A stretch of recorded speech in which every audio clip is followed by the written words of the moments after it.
Cosec theta plus cot cosec theta plus cot theta minus, आता इथे minus करणार आहेत आपण, minus 1 minus cosec theta minus cot theta equal to cosec theta plus cot theta minus 1 minus cosec theta, आणि इथे negative negative become positive cot theta. And it is equal to RHS side. आता इथे आपण rearrange करून घेऊ याप्रमाणे, cosec theta plus cot theta minus 1 PM plus B, असं सुद्धा हा सुद्धा रेशो ह्याच्या इक्वल आहे.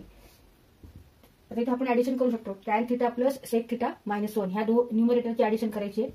Tan theta plus sec theta minus 1 divided by sec theta plus 1 plus tan theta.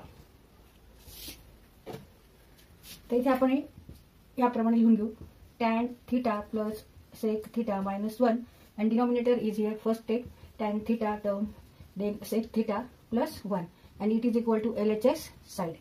And this side is equal to also tan theta upon sec theta plus 1 means LHS equal to RHS equal to tan theta divided by sec theta plus 1, and it is equal to RHS side.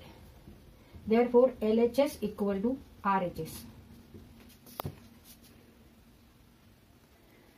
आता इथे आपण ही identity